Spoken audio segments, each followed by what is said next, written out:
And let's bring in Aditi Kinkhabwala after a quick word from FanDuel. The NFL regular season may have wrapped up, but there's still plenty of time to get in on the action with FanDuel, America's #1 sportsbook right now. New customers get $150 in bonus bets guaranteed when they place a $5 bet. That's $150 in bonus bets, win or lose. The app is easy to use, and there are so many different ways to bet, including live same-game parlays. You can find bets in the new Explorer tab. You can make a parlay in the Parlay Hub, which is the best and easiest way to find popular parlays, and so much more.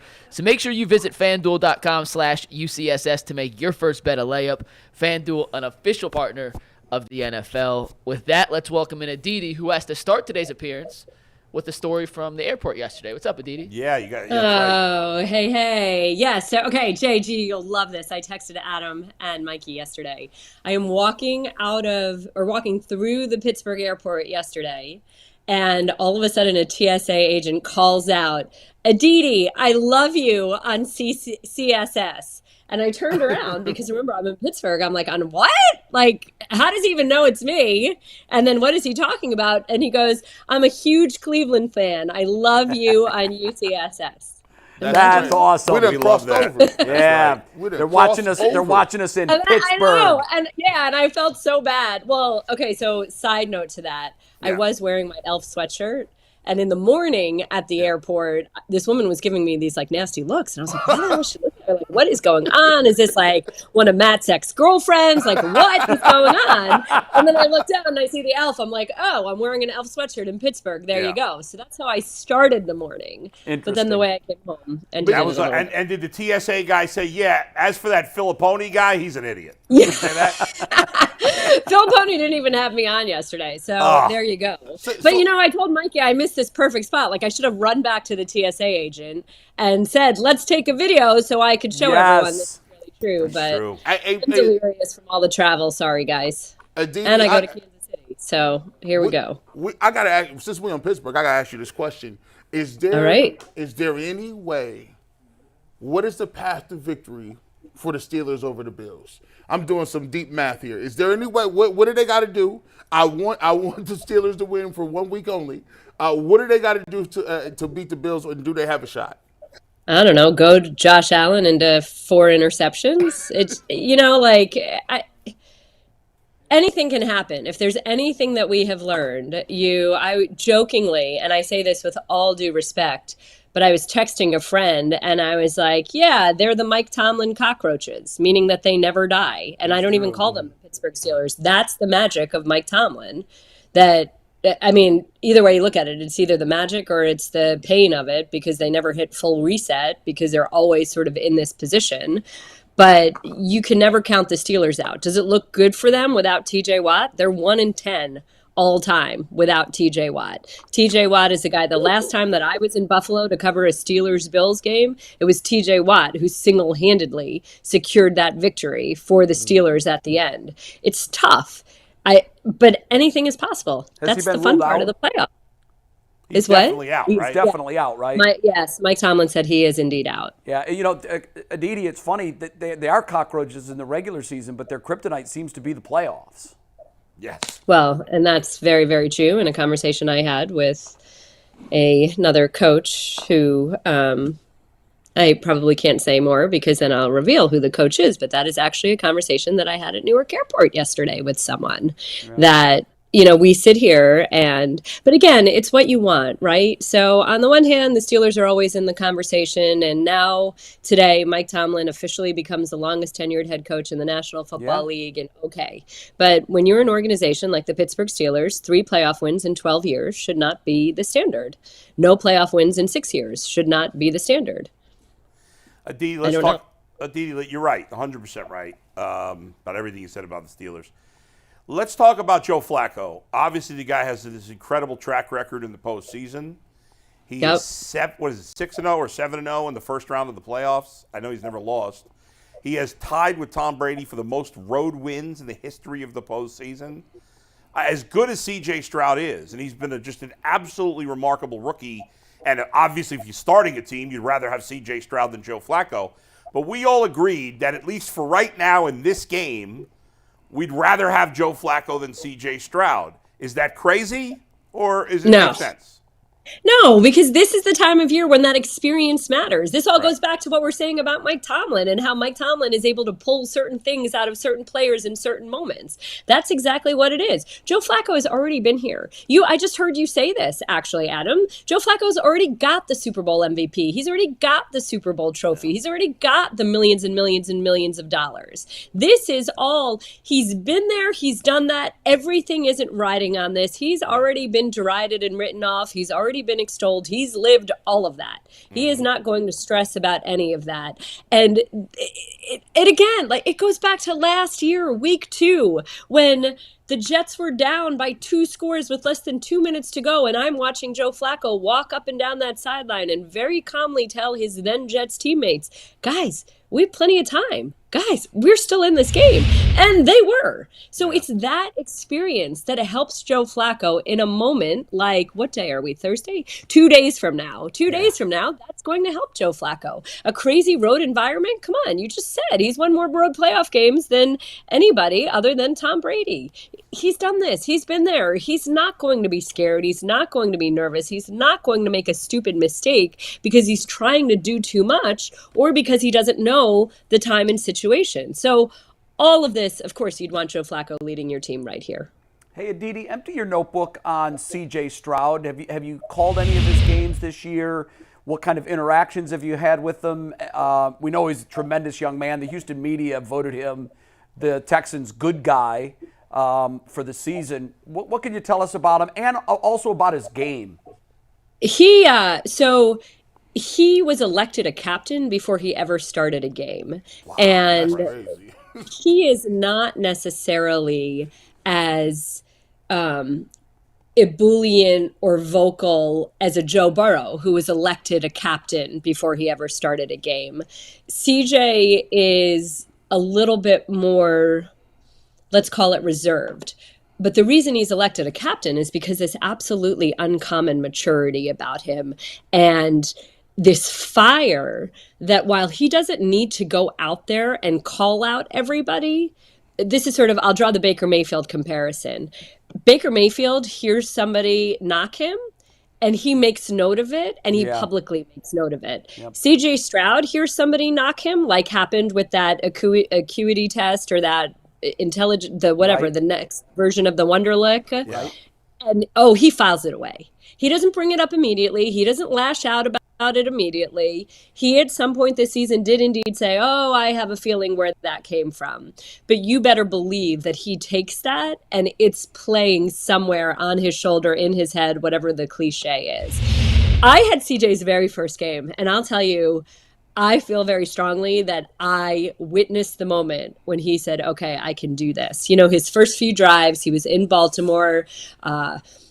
Baltimore was a little bit rusty, obviously, because they hadn't played guys in the preseason, but still, you know what that defense is now. They were bringing it. CJ was a little bit, I don't want to call it flustered, but he looked like a rookie who had never played in the NFL, starting his very first game in a hostile road environment against a great defense. And at one point early in the game, DeMeco Ryans came up to him on the bench, kind of held his face mask and said, just play. No matter what, just play. And it's like CJ went, and the very next drive, I'm not kidding because I talked about this with DeMeco just a few weeks ago, the very next drive, CJ just seemed to have a little bit more confidence in who he was. At the end of that first half, the Texans put together a very long drive that ultimately ended in a field goal, I believe, not a touchdown. But it was just like you saw CJ come into his own. And then week 4, my crew, I wasn't with them. This is when we were trading out. My crew had Houston again, and they said CJ was just a completely different person in the meeting room. Not quite as deferential, not quite as quiet, he's still soft-spoken. But I think that when you stack reps showing that you can do it, when you continue to have success, that only gives you continued confidence. That only builds your assurance. I belong here, and I know that I can do this. And when we talk about veterans, he's got a great veteran in the room in Case Keenum. You can't ask for a better guy to be in that room sitting on the bench next to you than Case Keenum. So he's overcome a fair amount this year too. That offensive line has been completely in flux. He's got a first-year play caller in Bobby Slowick, and we all know that Bobby Slowick is now getting calls for interviews for head coaching jobs. So he is a very talented coach who's really put in his time on both sides of the ball. But CJ's an impressive young man. He's a very impressive young man, and this is not a knock on him for me to say that I would like Joe Flacco in this game. Maybe I'm just biased because age is a good thing in my mind. In all of our minds. Yeah, right.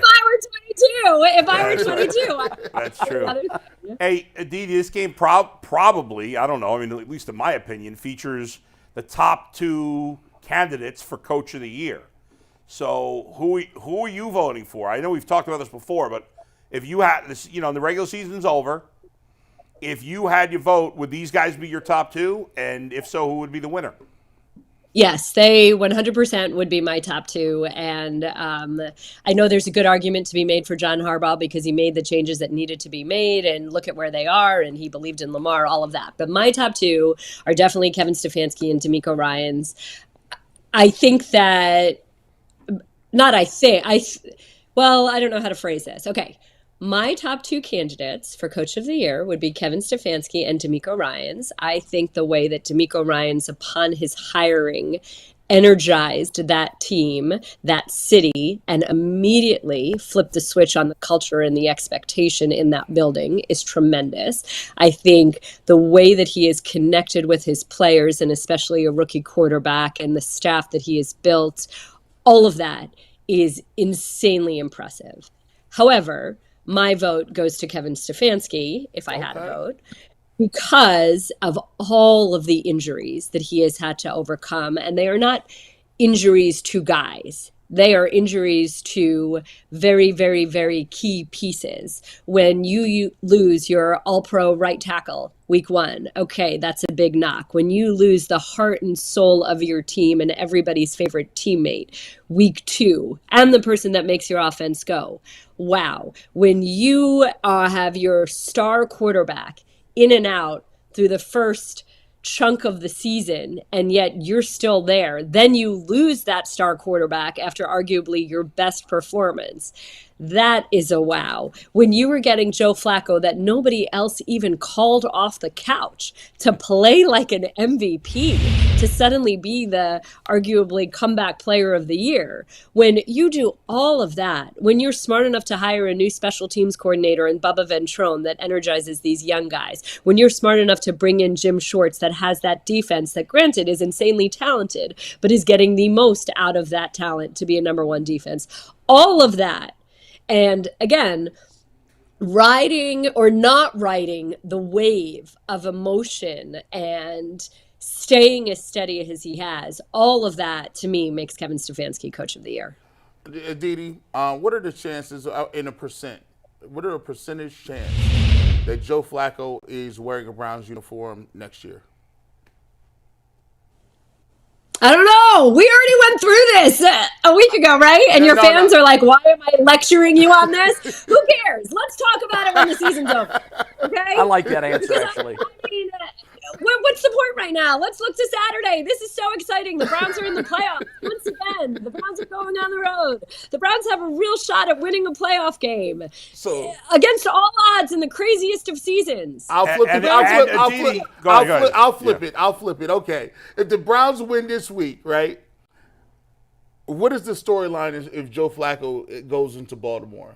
You know that team. Are there going to be people that really are kind of torn between Joe Flacco and because that's a big storyline?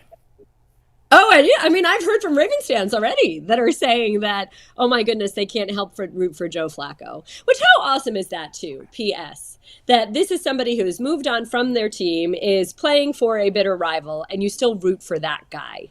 Like, that really says everything you want anybody to say about Joe Flacco. But again, be where your feet are. Hey, Aditi, let's talk about next week. Aditi, I agree with that 100%, but I want to tell a quick story that involves the Ravens and a castaway quarterback. Okay. When I was in Tampa, the Buccaneers cut bait on Trent Dilfer. And there was some thought that he might be done. There really was, because Trent did not have a lot of success in Tampa. he goes to Baltimore, and although he didn't beat the Buccaneers in the Super Bowl, he won the Super Bowl in Raymond James Stadium. And I was one of the first to chat with Trent immediately after the game. And in typical Trent Dilfer fashion, and I imagine Joe Flacco would be the same way, I asked him if it was any more special because it was in Tampa, a city that had mercilessly booed him right out of town. And he just looked at the camera and said, no, Super Bowl's a Super Bowl. You can't get any better. It doesn't matter who you beat or how you do it. That's negative energy, and I've never concerned myself with that. And I honestly think deep inside, would Joe Flacco love to eliminate Baltimore from the playoffs? Probably, but I bet if he does, he won't stand in front of cameras and gloat about it. It's just, it is what it is. He was as classy as could be that season when his back was hurting him, and he wasn't necessarily 100%. And John Harbaugh made the switch to Lamar Jackson. And initially it was simply because Joe Flacco wasn't healthy. And then they were just riding the magic of what Lamar Jackson was giving them. They retooled their offense. As you know, they went into the playoffs. Then in the first round of that playoffs, that first half was awful. They went into halftime. The offense was awful. They went into halftime. When they came out, Joe Flacco was indeed warming up. But James Urban, the quarterback's coach, had said to John Harbaugh, what's the future here? And what's the statement that we're really making? And I had this conversation. What's the statement we're making to Lamar Jackson? I actually talked to John Harbaugh about this in the locker room after that. And Harbaugh had said, if we win this game with Joe Flacco, and then the next week we go and we lose, because he was smart enough to recognize, I don't know that we have a Super Bowl team right now. We have a good team and things can happen, but he'd already been there. He knew when a team could get hot. He knew when a team had the tools, when things were likely. And John Harbaugh had the foresight to think about the long-term future of Lamar Jackson. And I'll tell you that right then, he also said, and Joe is as good of a guy as comes, which he never said whether Joe was a part of that conversation. It was never would Joe sulk? And I'll tell you, I watched Joe on the sideline of that second half. He just continued doing everything that he had done in the first half, helping and supporting Lamar in every way that he could. Yeah. It's not like he threw down the towel and was like, oh, you should have put me in there. It's just not who Joe Flacco is. He's just a classy guy, and you're right. I can't imagine him, Jay, standing up there and crowing. Aditi, let's wrap it up with this. There is not a single player in the NFL that was in the NFL the last time the Browns played a playoff game in front of fans. That was 2002. So this is huge against the Texans. Who will win this game? My choice is the Browns. I see the Browns winning. I do. All right. And that's not just, I will just say this, that is not simply because I work with them in the preseason. It is simply because I think that Browns defense is ready to go, and I really, really, really appreciate Joe Flacco's playoff experience. Good answer. We like it. Answer. Thanks, Aditi. P.S., I've already seen Kevin Stefanski go on the road and win a playoff game. I was there for that one. Although he wasn't. Yeah, but he wasn't there. Oh, yes. Yep. He was in his basement. What a good point. What a good point. It was AVP, but hopefully he'll be there for this one. So should I message Kevin Stefanski that? Yes. Hey, the last time your team won a road playoff game. No, we don't want any negative juju around the guy. I don't think he'll like that text. Avoid that. Aditi, have a great week. We'll talk next week. All right. Bye, Hopefully guys. we'll be talking about the Browns' next opponent.